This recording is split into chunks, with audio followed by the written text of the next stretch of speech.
بسم اللہ الرحمن الرحیم نحمدہ و نصلی علی رسولہ الکریم۔ اللہ تبارک و تعالیٰ کا ہمارے اوپر بہت بڑا انعام رمضان المبارک کا بابرکت مہینہ ہے، اور یہ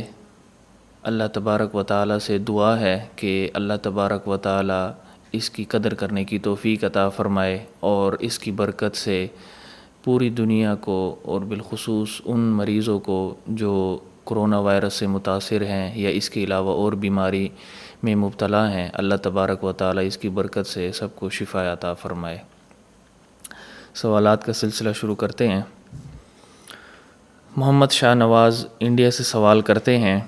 کہ اگر کوئی اللہ تبارک و تعالیٰ سے توبہ کرے اور ساتھ ہی قسم کھا لے کہ یا اللہ میں قسم کھاتا ہوں کہ آئندہ یہ گناہ نہیں کروں گا، بعد میں غلطی سے وہ گناہ سرزد ہو جائے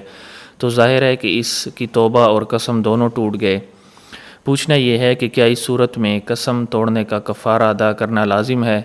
کیا اس طرح کی قسمیں کھانا درست ہے؟ قسم توڑنے کا کفارہ کس طرح ادا کیا جائے؟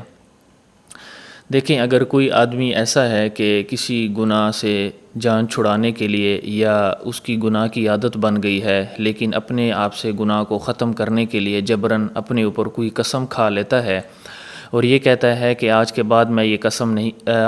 میں یہ گناہ نہیں کروں گا، تو ایسی صورت میں اس کا یہ قسم کھانا درست ہے۔ یعنی گناہ سے اپنے آپ کو دور رکھنے کے لیے یا کسی گناہ سے چھٹکارا حاصل کرنے کے لیے یہ ایسی قسم کھانا درست ہے۔ اور دوسرا یہ ہے کہ اگر ایسی صورت میں وہ قسم ٹوٹ جائے تو قسم ٹوٹنے کی وجہ سے اس پر کفارہ لازم ہوگا۔ اور اس کا کفارہ کیا ہے؟ اس کا کفارہ یہ ہے کہ یا تو مسکینوں کو کھانا کھلا دے، 2 وقت کا کھانا کھلا دے، یا آسان صورت اس کی یہ ہے کہ 3 روزے رکھے۔ اور قرآن مجید میں اس کا ذکر بھی موجود ہے کہ اللہ تبارک و تعالیٰ نے فرمایا لا یؤاخذکم اللہ باللغو فی ایمانکم ولکن یؤاخذکم بما عقدتم الایمان فکفارتہ اطعام 10 مساکین من اوسط ما تطعمون اہلیکم او کسوتہم او تحریر رقبہ فمن لم یجد فصیام 3 ایام، کہ پہلے یہ ہے کہ کھانا کھلائے 10 مسکینوں کو، اور دوسرا یہ ہے کہ غلام آزاد کرے، لیکن چونکہ آج کل غلام نہیں ہے اس لیے دوسری صورت یہ ہوگی کہ 3 روزے رکھے۔ تو ایسی صورت میں چونکہ قسم ٹوٹ گئی ہے تو لہٰذا اس کا کفارہ یہی ہوگا کہ یا 10 مسکینوں کو کھانا کھلائے 2 وقت کا، اور یا 3 روزے رکھے۔ محمد اویس انڈیا سے سوال کرتے ہیں کہ لواطت کرنے سے روزہ ٹوٹنے کی صورت میں قضا کے ساتھ کفارہ بھی ہے یا نہیں؟ میں نے ایک کتاب میں پڑھا کہ کفارہ نہیں، جبکہ مفتی صاحب نے بتایا کہ کفارہ بھی ہے، اس کی کیا حقیقت ہے؟ دیکھیں، اس میں تھوڑی سی تفصیل ہے۔ تفصیل یہ ہے کہ اگر کوئی آدمی یہ فعل بد کرتا ہے لواطت کا، تو ایسی صورت کے اندر اگر وہ دخول ہو جاتا ہے تو دخول ہونے کے بعد انزال ہو یا نہ ہو، دونوں صورتوں کے اندر روزے کا کفارہ بھی ہے اور قضا بھی ہے۔ یعنی اس مسئلے کا تعلق جو ہے وہ دخول کے ساتھ ہے کہ اگر دخول ہو جاتا ہے تو دخول کی صورت کے اندر اس آدمی پر روزے کی قضا بھی ہوگی اور روزے کا کفارہ بھی ہوگا۔ فائز علی ابوظہبی سے سوال کرتے ہیں کہ کیا بچے پر بھی صدقۃ الفطر ہوگا اور کون ادا کرے گا؟ صدقۃ الفطر صرف بالغ اور عاقل پر ہی واجب نہیں ہے بلکہ بچے پر بھی واجب ہے۔ اور یہ صدقۃ الفطر جو ہے، اگر بچہ نصاب کا مالک ہے، مالدار ہے، اس کے پاس اس کی ملکیت میں اتنا مال موجود ہے، تو ایسی صورت میں اس کی مال سے ہی صدقۃ الفطر ادا کیا جائے گا۔ اور اگر بچہ جو ہے وہ مالدار نہیں ہے، اس کے پاس مال نہیں ہے، تو ایسی صورت کے اندر جو اس کے والدین ہیں تو اس کے والدین مال سے ادا کریں گے۔ اس بچے کی طرف سے صدقۃ الفطر اس کے والدین کا ادا کرنا یہ والدین کی ذمہ داری ہے اور والدین پر واجب ہے۔ محمد حمزہ اشرف سوال کرتے ہیں کہ موجودہ حالات میں ماسک اور دستانے پہن کر نماز ہو جاتی ہے یا نہیں؟ لیکن فقہاء نے نماز کے دوران منہ کو لپیٹ کر نماز پڑھنے کو مکروہ تحریمی لکھا ہے، یعنی یہ مکروہ ہے۔ ایسی یعنی ایسی صورت میں نماز پڑھنا فقہا نے اس کو ناپسندیدہ لکھا ہے۔ لیکن اگر کوئی عذر ہو، مثلا جیسے اب یہ بیماری ہے، کرونا وائرس کی بیماری ہے، تو ان حالات کے اندر اگر کوئی آدمی اپنے چہرے کو لپیٹ لیتا ہے اور منہ کو لپیٹ لیتا ہے، ماسک پہن لیتا ہے، اور اسی طرح ہاتھوں پر دستانے چڑھا لیتا ہے، دستانے پہن لیتا ہے، تو ایسی صورت کے اندر بھی اس کی نماز ہو جائے گی۔ امداد اللہ دیر سے سوال کرتے ہیں کہ اگر کوئی انسان رات بھر جاگتا رہے اور رات کے آخری حصہ میں کچھ نوافل پڑھنا چاہے تو کیا ان نوافل کی نیت تہجد کی نماز کی جا سکتی ہے؟ یعنی تہجد کے لیے سونا ضروری ہے یا نہیں؟ دیکھیں، اصولی بات یہ ہے کہ تہجد کا وقت عشاء کے وقت سے لے کر صبح صادق تک ہے، اور آپ صلی اللہ علیہ وسلم کا جو معمول رہا ہے وہ تینوں حصوں میں رہا ہے۔ یعنی بعض احادیث سے آپ صلی اللہ علیہ وسلم کا تہجد ابتدا رات میں بھی پڑھنے کا ثبوت ہے، اور بعض احادیث سے درمیانی رات میں یعنی ابتدائی رات میں کچھ حصہ آرام فرما کر پھر اس کے بعد تہجد، اور بعض احادیث سے رات کے آخری حصہ کے اندر بھی ثبوت ملتا ہے۔ تو افضل یہی ہے کہ رات کے آخری حصہ کے اندر ہی تہجد ادا کی جائے۔ لیکن اگر ایسا ہو کہ آدمی کو کوئی عذر لاحق ہو، مثلا وہ سفر پہ اس نے جانا ہے اور آگے چل کر اس کو وقت نہیں ملے گا، تو ایسی صورت کے اندر وہ ابتدا رات کے اندر بھی اگر وہ تہجد ادا کر لے تو اس سے اس کی تہجد ادا ہو جائے گی اور تہجد کا ثواب بھی مل جائے گا۔ محمد زکریا دیر سے سوال کرتے ہیں کہ قبرستان میں اپنے عزیز و اقارب کی قبروں پر جب کوئی تلاوت قرآن مجید کے لیے لے جاتا ہے تو کیا قرآن مجید ساتھ لے جا سکتا ہے یا نہیں؟ اسی طرح زبانی تلاوت کر سکتا ہے یا نہیں؟ قبرستان کے اندر قرآن مجید لے کر جانا اور قرآن مجید کی تلاوت کرنا دونوں ہی بلا کراہت جائز ہیں، فقہا نے اس کو جائز لکھا ہے۔ لیکن اس کی کوئی خاص طریقہ متعین کر لینا، کسی خاص صورت کو لازم قرار دینا، یہ درست نہیں ہے۔ اگر کوئی ایسی صورت مقرر ہو جائے یا کوئی ایسا طریقہ لازم قرار دے دیا جائے تو ایسی صورت میں پھر اس سے احتراز اور اس سے بچنا ضروری ہے، ورنہ عام حالات کے اندر اگر کوئی آدمی جاتا ہے اور وہاں قرآن بھی ساتھ لے جاتا ہے اور اس سے تلاوت کرتا ہے تو اس کا تلاوت کرنا بلا کراہت جائز ہے۔ محمد رفیق سعودی عرب سے سوال کرتے ہیں کہ لاک ڈاؤن میں سب لوگ گھر میں نماز ادا کر رہے ہیں، اگر میں اکیلے مغرب کی نماز ادا کروں تو قرأت بلند آواز میں کرنا ضروری ہے، اور اگر مسجد میں امام نماز پڑھا رہا ہو اور میں مسجد میں ایسے وقت میں داخل ہوا کہ نماز ختم ہو چکی ہے تو کیا اب میں اکیلے فرض نماز ادا کرتے ہوئے بلند آواز سے قرأت کروں یا آہستہ آواز سے قرأت کروں؟ دیکھیں، دو طرح کی نمازیں ہیں۔ ظہر اور عصر کی نماز وہ نماز ہے جس کے اندر امام آہستہ آواز سے قرأت کرتا ہے، اس کو سری نماز کہا جاتا ہے، اور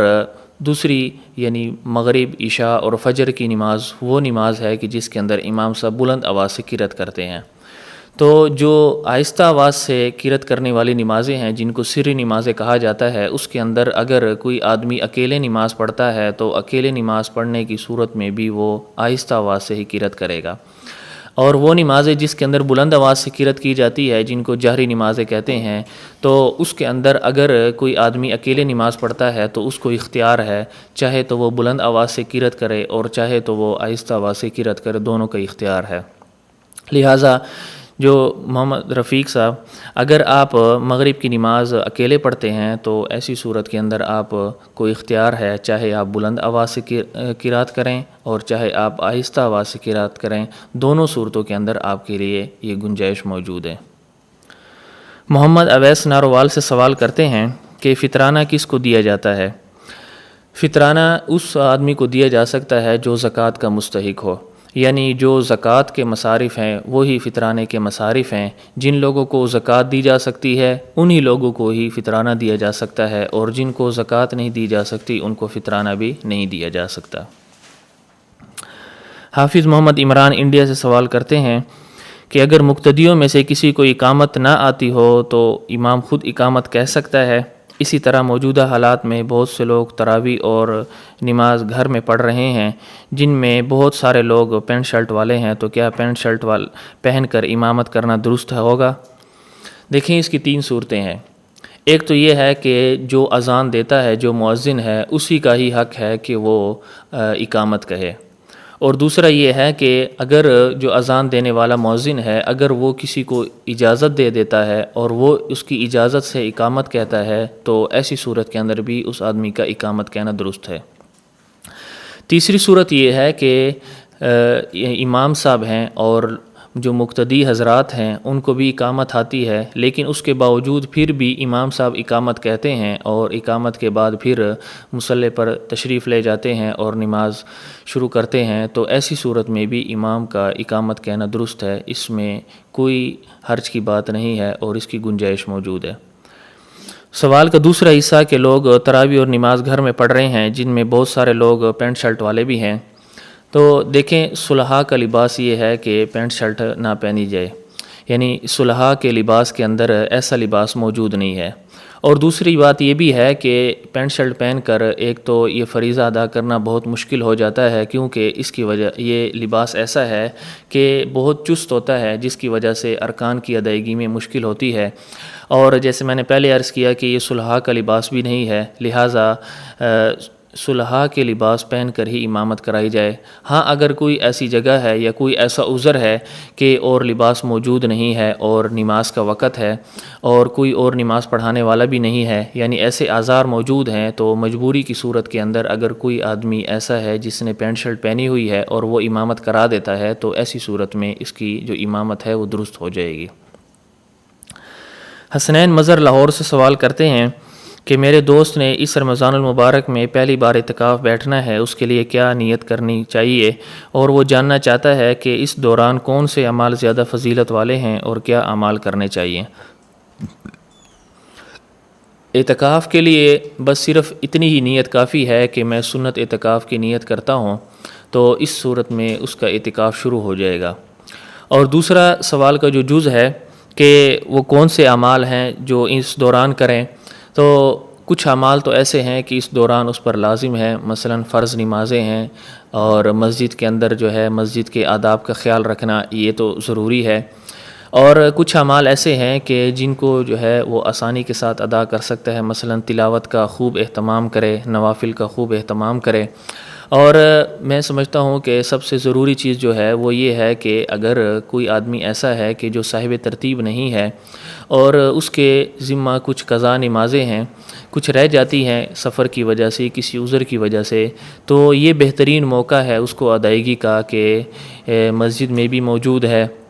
اور اس کو اس کے علاوہ اور کوئی کام بھی نہیں ہے کہ عبادات ہی اس کا جو ہے وہ اصل منشا ہے اور اسی کے لیے ہی اس نے اپنے آپ کو فارغ کیا ہے، تو لہٰذا سب سے جو ضروری چیز ہے اور سب سے جو بہتر چیز ہے وہ یہی ہے کہ قضا نمازوں کی ادائیگی کا اہتمام کیا جائے، اور جب اس سے فرصت ہو جائے تو باقی جو اعمال ہیں، تلاوت کی کثرت ہے، ذکر ہے، اور اس کے علاوہ اور جو عبادات ہیں، نوافل ہیں، اس کا اہتمام کیا جائے۔ اس حوالے سے ہمارے شیخ طریقت متکلم اسلام مولانا محمد الیاس گمن حفظہ اللہ کی ایک کتاب بھی موجود ہے اعتکاف کورس کے نام سے، تو اہتمام کیا جائے کہ اس کو بھی اپنے ساتھ رکھا جائے، اور اس کو اناف میڈیا سروسز سے بھی طلب کیا جا سکتا ہے، اور جو ہمارے مرکز اہل سنت والجماعت سرگودا کا جو مکتبہ ہے وہاں سے بھی اس کو وصول کیا جا سکتا ہے۔ محمد حمزہ برما سے سوال کرتے ہیں کہ گھر میں اہل خانہ کے ساتھ مل کر تراویح با جماعت پڑھنا کیسا ہے؟ دیکھیں اس کی دو صورتیں ہیں۔ پہلی صورت تو یہ ہے کہ جو امام ہے اس کے مقتدی حضرات کچھ مرد ہیں اور کچھ گھر کی ہی عورتیں ہیں، تو ایسی صورت کے اندر اگر امام نماز پڑھاتا ہے اور نماز پڑھاتے ہوئے امامت کے اندر عورتوں کی صحت اقتداء کی نیت کرتا ہے تو ایسی صورت میں ان کی یہ اقتداء درست ہو جائے گی اور ایسے نماز پڑھنا بھی درست ہے۔ اور دوسری صورت یہ ہے کہ مرد حضرات میں سے تو کوئی نہیں ہے، تمام ہی عورتیں ہی ہیں، تو ایسی صورت کو فقہا نے مکروہ لکھا ہے، یعنی کہ تمام کی تمام اس کی اقتداء جو ہے وہ عورتیں کر رہی ہوں، اس میں مرد کوئی شامل نہ ہو، تو فقہا نے اس کو مکروہ لکھا ہے۔ لہٰذا ایسی ترتیب بنائی جائے کہ کچھ مرد حضرات ہوں اور عورتیں بھی ہوں جو پردہ کے اندر ہوں، تو ایسی صورت کے اندر فقہا نے جائز قرار دیا ہے۔ اس صورت میں اس کی اقتداء بھی ٹھیک ہو جائے گی اور امام کی امامت بھی درست ہو جائے گی۔ اصغر علی سعودی عرب سے سوال کرتے ہیں کہ ہم سعودی عرب میں رہتے ہیں اور ابھی جو عید آنے والی ہے وہ بھی یہاں سعودیہ میں ہی کریں گے، تو کیا ہم صدقہ فطر یہاں کے حساب سے پاکستان میں ادا کر سکتے ہیں؟ دیکھیں صدقۃ الفطر کے بارے میں اصل تو یہی ہے کہ آپ جس جگہ رہتے ہیں وہاں کے جو ضرورت مند لوگ ہیں ان کو ہی دیں، لیکن جیسے آپ پوچھ رہے ہیں پاکستان میں ادا کر سکتے ہیں، تو اگر پاکستان میں آپ کی رشتہ دار ہیں یا کوئی اور ایسے ضرورت مند ہیں جو بہت ہی زیادہ ضرورت مند ہیں اور آپ سمجھتے ہیں کہ اگر ان کو دیا جائے تو یہ بہتر ہوگا، تو ایسی صورت میں اگر آپ پاکستان میں ہی ادا کرتے ہیں تو اس صورت میں بھی ادائیگی سمجھی جائے گی، اور اگر رشتہ دار ہیں اور وہ ضرورت مند ہیں تو اس صورت میں آپ کو دوہرا اجر ملے گا کہ ایک رشتہ داری کا اور دوسرا ان کی ضرورت کو پورا کرنے کا بھی۔ ضیاء الرحمن بنو سے سوال کرتے ہیں، اگر تراویح میں ایک حافظ پہلے 15 پارے سنائے اور دوسرا حافظ آخری 15 پارے سنائے، اب وہ عام ترتیب کے علاوہ اپنی اپنی آسانی کے لیے اس طرح سنائے کہ رمضان کی پہلی رات میں ایک حافظ پہلا پارہ اور دوسرا حافظ 16واں پارہ سنائے، اس طرح دوسری شب میں پہلا حافظ دوسرا پارہ اور دوسرا 17 سنائے، تو کیا اس طرح سنانا درست ہے؟ دیکھیں یہ جو ایسے ترتیب بنائی جاتی ہے، اس ترتیب کا تعلق انتظامی امور کے ساتھ ہوتا ہے کہ انسان اپنی سہولت کے لیے 2 حافظ ہیں 3 حافظ ہیں وہ مل کر پڑھتے ہیں، پھر ترتیب بنا لی جاتی ہے کہ ایک پارہ پڑھے گا، دوسرا بھی ایک پارہ اور تیسرا بھی ایک پارہ، اور بعض 3 پاروں کی ترتیب بنا لیتے ہیں، تو یہ ایسے انتظامی امور ہیں، تو ان کو اگر آپس میں ترتیب دے لی جائے اور اس طرح سے نماز پڑھی جائے تو اس میں کوئی حرج نہیں ہے، اس سے تراویح بھی درست ہو جائے گی اور جو تینوں حفاظ کرام ہے ان کا قرآن مجید بھی آسانی سے ختم ہو جائے گا۔ محمد عبداللہ نظامی اسلام آباد سے سوال کرتے ہیں کہ حضرت فاطمہ رضی اللہ عنہ کا جنازہ کس نے پڑھایا؟ دیکھیں اس کے بارے میں 3 روایت موجود ہیں۔ ایک روایت ہے کہ حضرت ابو بکر صدیق رضی اللہ عنہ نے پڑھایا، دوسری روایت ہے کہ حضرت علی رضی اللہ تعالیٰ عنہ نے پڑھایا، اور تیسری روایت ہے کہ حضرت عباس رضی اللہ تعالیٰ عنہ نے پڑھایا۔ زیادہ جو راجح اور بہتر قول ہے وہ حضرت ابو بکر صدیق رضی اللہ تعالیٰ عنہ کا ہے۔ سنن الکبریٰ للبیہقی میں ایک روایت موجود ہے حضرت علی رضی اللہ تعالیٰ عنہ سے ہے کہ حضرت علی رضی اللہ تعالیٰ عنہ فرماتے ہیں کہ حضرت فاطمہ رضی اللہ تعالیٰ عنہ کا جنازہ رات کے اندھیرے میں ادا کیا گیا، اور بھرے مجمع کے اندر میں نے حضرت صدیق اکبر رضی اللہ عنہ کے دونوں بازو پکڑ کر آگے کیے اور ان کو جنازے کے لیے آگے کیا اور انہوں نے جنازہ پڑھایا۔ اسی طرح ایک اور روایت بھی طبقات ابن سعد میں موجود ہے کہ جس میں یہ ہے کہ حضرت ابو بکر صدیق رضی اللہ تعالیٰ عنہ نے حضرت فاطمہ رضی اللہ عنہ کا جنازہ پڑھایا اور 4 تکبیریں کہیں۔ تو ان روایات سے یہی معلوم ہوتا ہے کہ زیادہ راجح قول یہی ہے کہ جنازے میں امامت کرنے والے حضرت صدیق اکبر رضی اللہ تعالیٰ عنہ تھے۔ عبد الجبار ملتان سے سوال کرتے ہیں کہ کئی بار سنا کہ حضرت فاطمہ رضی اللہ عنہ کی روح اللہ تعالیٰ نے خود قبض کی، میں نے مسجد کے امام سے پوچھا تو انہوں نے کہا کہ یقیناً معلوم نہیں ہے، تو آپ سے پوچھنا چاہتا ہوں کہ اس کی کیا حقیقت ہے؟ دیکھیں اللہ تبارک و تعالیٰ نے مختلف کاموں کے لیے مختلف فرشتوں کی ڈیوٹی لگائی ہے، اور روح قبض کرنے کے لیے حضرت اسرائیل علیہ السلام کی ڈیوٹی ہے کہ وہ لوگوں کی روح کو ان کے مقررہ اوقات پر قبض کرتے ہیں۔ اللہ تبارک و تعالیٰ نے اس کا تذکرہ قرآن میں بھی کیا ہے۔ اللہ تبارک و تعالیٰ فرماتے ہیں قُلْ يَتَوَفَّاكُم مَلَكُ الْمَوْتِ الَّذِي وُكِّلَ بِكُمْ ثُمَّ إِلَىٰ رَبِّكُمْ تُرْجَعُونَ، یعنی موت کے لیے ایک فرشتے کو مقرر کر دیا ہے اور وہ مقررہ وقت پر اس آدمی کی روح کو قبض کرتے ہیں۔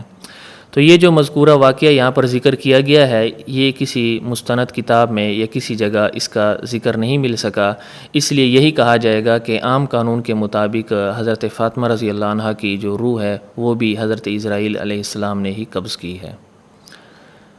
محمد فیصل ابرار سعودی عرب سے سوال کرتے ہیں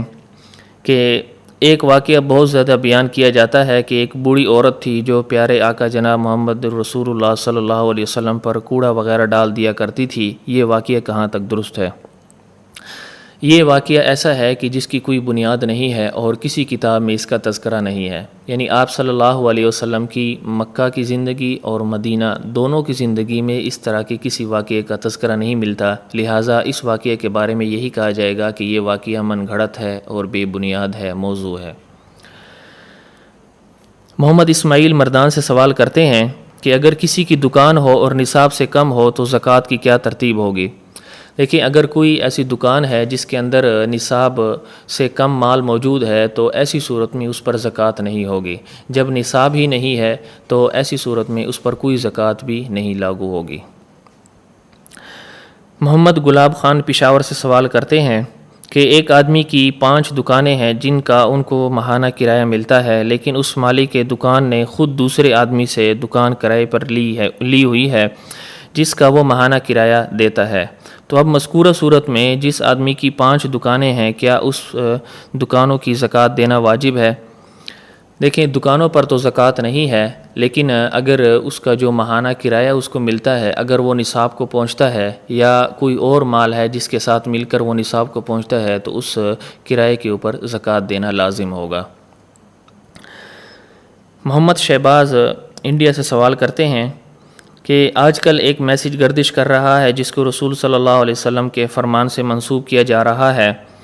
میسیج کچھ اس طرح سے ہے کہ رسول صلی اللہ علیہ وسلم نے فرمایا کہ جس آدمی کی نماز قضا ہوئی ہے اور تعداد معلوم نہ ہو تو وہ رمضان کے آخری جمعہ کے دن 4 رکعت نفل ایک سلام کے ساتھ اس طرح پڑھے کہ ہر رکعت میں سورۃ الفاتحہ کے بعد آیت کرسی 7 مرتبہ، سورہ کوثر 15 مرتبہ پڑھے۔ اگر 700 سال کی نمازیں قضا ہوئی ہوں تو اس کے کفارہ کے لیے یہ کافی ہے۔ معلوم یہ کرنا ہے کہ اس طرح کی کوئی روایت ہے یا ایسی کوئی نماز مشروع ہے۔ دیکھیں، جو نمازیں قضا ہو گئی ہیں اس نماز کی قضا کی ادائیگی کی صورت صرف ایک ہی ہے کہ اس نماز کو دوبارہ ادا کیا جائے۔ جو نمازیں قضا ہو گئی ہیں اس کی جو فرض نماز ہے اس میں سے ان کی رکعات کو دوبارہ ادا کرنا ضروری ہے۔ اسی طرح اگر وتر کی نماز رہ گئی ہے تو چونکہ وہ بھی واجب ہے اس کی بھی قضا ہے۔ باقی جو ہے اس جو آپ صلی اللہ علیہ وسلم کی طرف اس بات کی جو نسبت کی جا رہی ہے یہ نسبت بالکل غلط ہے۔ ایسے اس واقعے کا یا اس جو طریقہ کار ہے اس کا کوئی ثبوت موجود نہیں ہے۔ محمد حذیفہ سوال کرتے ہیں کہ اگر بندے کو سحری کے وقت جاگ عین اس وقت آئے کہ جب فجر کی اذان کی اللہ اکبر کی صدا آ رہی تھی تو اس نے فوراً پانی پی لیا تھا، تو اب اس کا روزہ ہوا یا نہیں؟ اگر نہیں ہوا تو پھر اس کے کفارے کی کیا صورت ہے؟ دیکھیں، یہ بڑا اہم مسئلہ ہے۔ عام طور پر یہی مسئلہ چلتا ہے کہ اذان تک کھانا چاہیے، اس سے جو ہے وہ روزے پر کوئی فرق نہیں پڑتا۔ دیکھیں، ہمارے دیار کے اندر عام طور پر اذان وقت پہ داخل ہونے کے بعد ہی دی جاتی ہے، یعنی جب فجر کا وقت داخل ہو جاتا ہے تو اس کے بعد اذان دی جاتی ہے۔ لہٰذا اس کو سامنے رکھتے ہوئے یہی کہا جائے گا کہ اگر اذان ہو جائے اور اس وقت بھی کوئی کھاتا رہے تو اس کی وجہ سے اس کا روزہ نہیں ہوا، لہٰذا بعد میں اس پر اس روزے کی قضا لازم ہوگی کہ وہ اس روزے کی قضا کرے۔ عبید الرحمن سلیم ہندوستان سے سوال کرتے ہیں کہ اگر خود بخود منہ بھر کر کہہ آ جائے اور کچھ واپس منہ کے اندر جاتا ہوا محسوس نہ ہو تو کیا روزہ باقی رہ جاتا ہے یا روزہ ٹوٹ جاتا ہے؟ دیکھیں، اگر خود بخود کسی آدمی کو کہہ آ جاتی ہے تو اس صورت کے اندر اس کا روزہ فاسد نہیں ہوتا ہے، چاہے وہ منہ بھر کر ہو اور چاہے وہ منہ بھر کر نہ ہو۔ ایک صورت۔ دوسری صورت یہ ہے کہ اگر کوئی آدمی اپنے اختیار سے کہہ کرتا ہے، یعنی اپنے حلق میں انگلی ڈالتا ہے یا کوئی اور ایسا طریقہ اپناتا ہے جس سے اس کو کہہ آتی ہے، تو اگر منہ بھر کر ہو تو ایسی صورت میں اس کا روزہ ٹوٹ جائے گا، اور اگر منہ بھر کر نہ ہو تو اس صورت میں اس کا روزہ نہیں ٹوٹے گا۔ محمد رحیم سندھی یہ سندھ سے سوال کرتے ہیں کہ زکوٰۃ کے پیسوں سے افطاری کروا سکتے ہیں یا نہیں؟ دیکھیں، زکوٰۃ کے اندر ایک شرط یہ ہے کہ زکوٰۃ کے مال کو دوسرے کو اس کا مالک بنانا ضروری ہے۔ اگر زکوٰۃ کے جو مال ہے اس سے جو افطاری کرائی جا رہی ہے تو اس کی بہتر صورت یہی ہے کہ اس کے سامان لے کر کسی غریب کو اس کا مالک بنا دیا جائے، تو ایسی صورت میں اس کی زکوٰۃ ادا ہو جائے گی۔ اور اگر اس کے اندر مالک نہیں بنایا جاتا ہے تو زکوٰۃ اس کی ادا نہیں ہوگی۔ اسی طرح اگر افطاری کا سامان لے کر وہ کسی صاحب ثروت لوگ اور مالدار لوگوں کو اس سے افطاری کرائی جاتی ہے تو ایسی صورت میں بھی اس کی زکوٰۃ ادا نہیں ہوگی۔ خرم شہزاد سعودی عرب سے سوال کرتے ہیں کہ میرے پاس 2 تولے یا 2 سے زائد سونا ہے اور 60,000 روپے ہیں، تو کیا اس پر زکوٰۃ بنتی ہے یا نہیں؟ جی بالکل، چونکہ یہ نصاب کو پہنچتا ہے اتنا مال، تو لہٰذا اس پر زکوٰۃ دینا ضروری ہے۔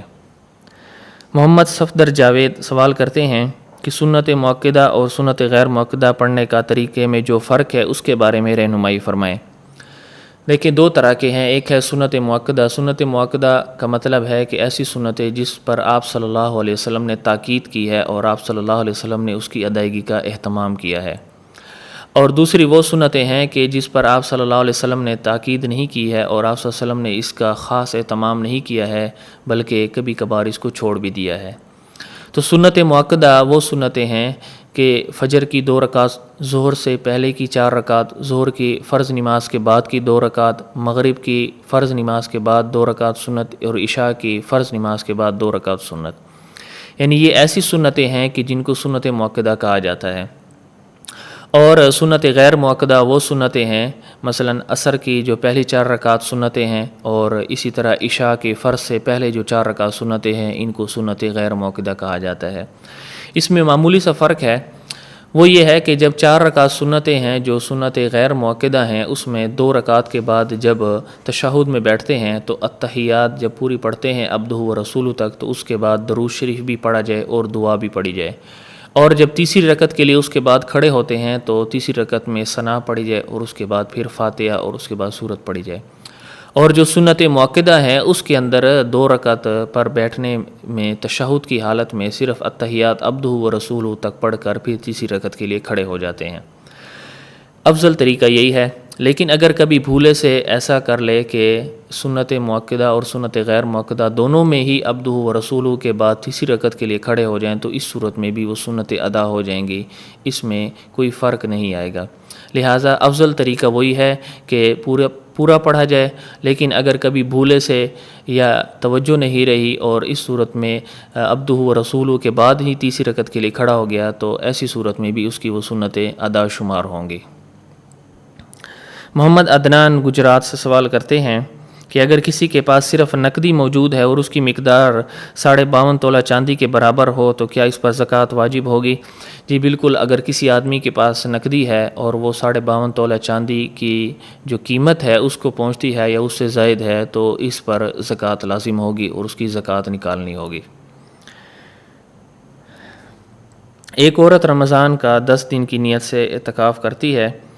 لیکن 28 رمضان کو اس کے ایام شروع ہو جاتے ہیں، تو کیا جتنے دن کا اعتکاف چھوٹا ہے اتنے دن کرے گی یا 10 دن مکمل کا دوبارہ اعتکاف کرے گی؟ دیکھیں، رمضان کے آخری عشرے میں جو اعتکاف کیا جاتا ہے، اس دوران اگر کسی عورت کے ایام شروع ہو جاتے ہیں تو بعد میں جن دنوں کے اندر روزہ رکھنا ممنوع ہے، ان دنوں کے علاوہ جو باقی ایام ہے اس کے اندر وہ روزہ بھی رکھے گی اور ساتھ 1 دن کی قضا کے طور پر اعتکاف میں بھی رہے گی، یعنی 1 دن کی اس کو قضا کرنی پڑے گی اور اس دن وہ اعتکاف بھی کرے گی اور ساتھ روزہ بھی رکھے گی۔ حافظ محمد جنید تونسا شریف سے سوال کرتے ہیں کہ مسجد میں سلام کرنا جائز ہے یا نہیں جہاں کچھ لوگ عبادت کر رہے ہوں اور کچھ ایسے بیٹھے ہوئے ہوں؟